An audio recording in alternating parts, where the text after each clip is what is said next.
Interpol is one of the oldest, largest, and most famous law enforcement agencies in the world. It's inspired 2 television series and played a role in countless novels and movies. It's globe-trotting agents hopping across international borders to snare fugitives, terrorists, and spies. The only problem is most of what people think Interpol does is fiction. Its agents aren't allowed to make arrests, don't carry guns, and rarely leave the office.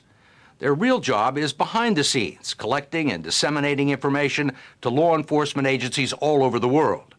And until Ron Noble became the first American to ever run the global police force, it played almost no role in fighting terrorism. Noble has been trying to change all that since the day he took over 7 years ago, less than a year before September 11th changed the world. Did your phone ring off the hook after September 11th? The only call I got was from my brother to tell me to turn the television on just in time for me to see the second plane fly into the building. And I promised myself, and I promised my staff, that that would never happen again. It would never be that a terrorist attack would occur anywhere in the world and we wouldn't be called. Why did nobody call, do you think? We were irrelevant. When he was nominated by President Clinton to become the first non-European Secretary General of Interpol, Ron Noble was one of the top law enforcement administrators in the U.S., Undersecretary of the Treasury, in charge of the Secret Service and the Bureau of Alcohol, Tobacco, and Firearms. He was ambitious, tireless, and spoke 4 languages, the perfect choice to shake up what was considered a lethargic European bureaucracy based in Lyon, France, a city known for famous chefs and some of the finest restaurants in the world. And walking through Lyon, it's easy to see why Interpol became known for long lunches and long weekends, not long days at the office. When you came here, it had a reputation of sort of being a retirement home for police officers. Was it open on the weekends? It wasn't open on the weekends, and if you had a request for assistance at 5 o'clock on Friday, you'd have to wait until Monday morning for someone to respond to it. That's all changed. The lights at Interpol are on now around the clock 7 days a week. The international wanted posters, called red notices, once sent out by third-class mail to 186 countries, often took months to arrive. Now they leave Lyon in a matter of seconds on a secure internet channel.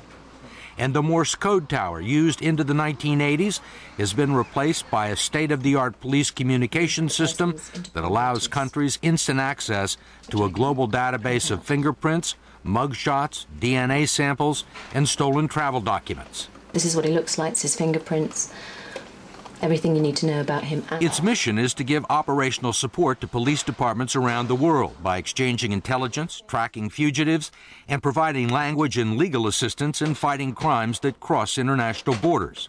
Its staff is made up of police officers on loan from 58 different countries. It's not glamorous work, but last year Interpol played a role in 4,500 arrests, including a war criminal from the former Yugoslavia and an al-Qaeda terrorist connected to the Madrid train bombing. Ron Noble believes Interpol is capable of doing much more. Al-Qaeda has said they want to kill 4 million of us. So I'm asking myself, what do we need? What does it take?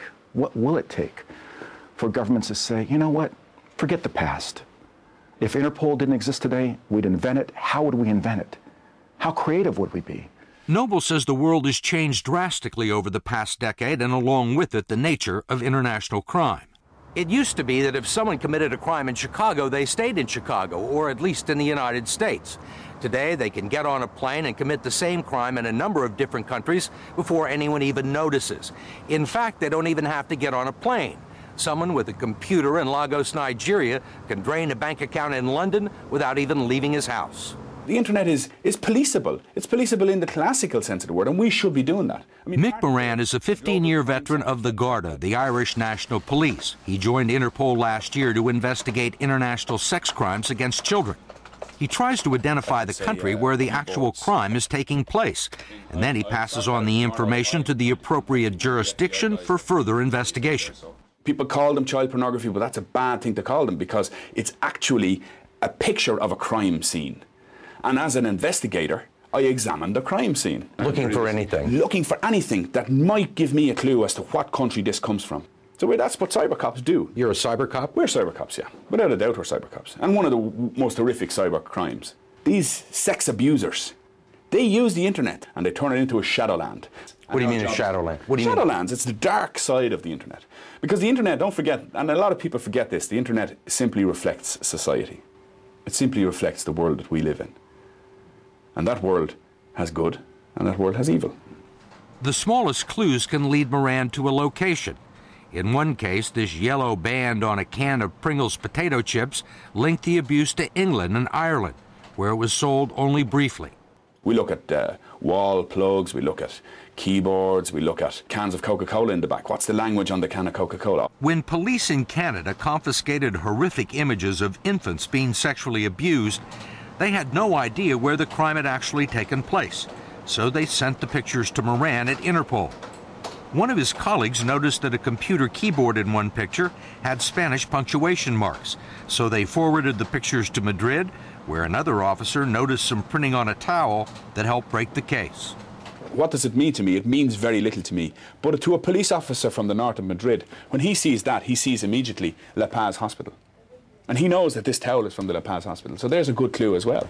Spanish authorities eventually broke up the pedophile ring, which was operating out of a child care center, and they rescued 15 children ranging in age from 6 to 14 months. Leave your child in the care of somebody and you feel that you hope that they're going to be cared for. But in this case, they weren't. In this case, they were preyed upon by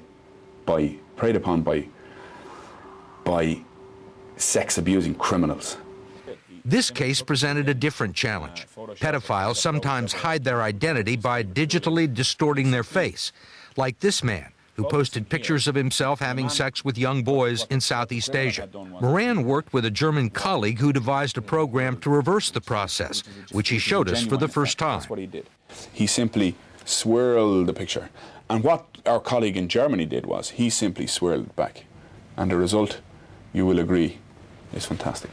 A few days ago, Moran posted these photos on the Interpol website. Somebody in the world knows that guy. Somebody in the world will be able to say, that's my brother, friend, cousin, work colleague. Walk into any office at Interpol and you might find a German tracking stolen art, an American unraveling a new drug route through West Africa, or a French woman investigating a counterfeit malaria drug. This is the real and this is the counterfeit? Exactly, yeah. Hélène Lecadre spent months working with the World Health Organization trying to find the origin of deadly pills that were flooding the market in Vietnam and Laos. How serious a problem is counterfeit malarial drugs? I mean, in the Southeast Mekong area where we worked, 44% of the products that were sold were counterfeited. I mean, 44%, everything was fake. And nobody at the international level has done anything to fight against that crime. The lab at Interpol analyzed the pills and found animal hair and pollen specific to a certain region in China. The Chinese government shut down the plant and arrested the people running it. Interpol's command center is a clearinghouse for international crime. It maintains the world's largest database of known terrorists, 11,000 names. Australian Chris Eaton says Interpol not only receives daily reports on significant worldwide events, they also monitor the jihadist websites. Do you know more about what's going on in the world crime-wise than any other place?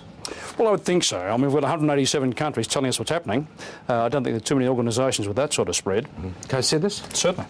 The drug seizure in Colombia, terrorist attack in Nigeria, a bunch of people arrested for traveling on stolen passports. Indeed. That's a big deal with you. At the moment, certainly. Interpol has the world's only database on lost or stolen passports and travel documents. There are more than 15 million of them. And every week, 3,000 people try to use one to enter a country illegally. Every significant international terrorist attack that's occurred has been linked in some way with either a fraudulent passport, an authentic passport that's been modified, or with a counterfeit passport. So by catching the people with stolen passports, you get yourself closer to catching terrorists. The system has been operational for more than 2 years, but the U.S. Department of Homeland Security is just now beginning to phase it in at some border locations. Noble says it's just one sign of U.S. reluctance to cooperate with international organizations when it comes to terrorism. There are 250,000 employees in the Department of Homeland Security in the United States. Are any of them based here at Interpol? No, we don't have any Department of Homeland Security employees here at Interpol except for Secret Service agents, but none working on border protection. Why is that, do you think? You know, I ask myself that question. I just feel like they don't get it. They don't get it. Reporting or providing data to Interpol is voluntary, and many nations don't want to share sensitive information with the agency because they believe it could end up in the hands of other member countries like Iran, Libya, and Cuba. There is a perception out there among police organizations they don't want to provide sensitive information to Interpol because they're afraid of who might end up having access to it. I agree, and I'm not disputing that there's a perception out there. There are ways to share information without undermining the security of the information.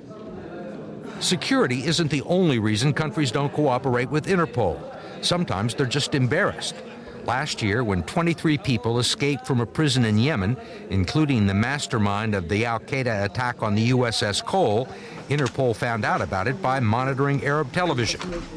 Worldwide in the last 2 years, we've had 43 countries where escapes have occurred.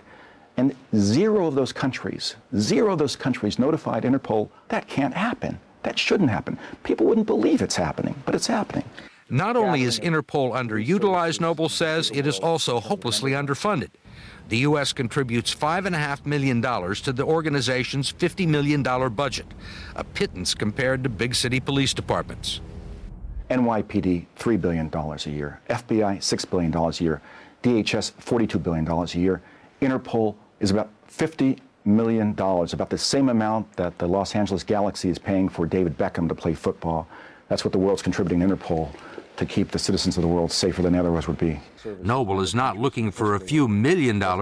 He's looking for a different mindset. I've been doing this now for 6.5 years. You know, I get up every day, you know, and I think about how can I make the U.S. understand this? And I just can't. I can't. And we know that terrorist activities are being planned. And we know that if we don't respond, people will die. And I know I'm a smart guy. I know I work hard, and I know I can persuade people to do things. I know. But I can't get the U.S. and other governments to understand that the problem's $1 billion a year problem, you know, not $1 million a year problem. But I know that that it's going to change. It's going to happen one day. Yeah. I mean, this concerns you. Yeah. Could we stop? Sure. This for a minute, please. We gave him a few moments to compose himself. I'm sorry.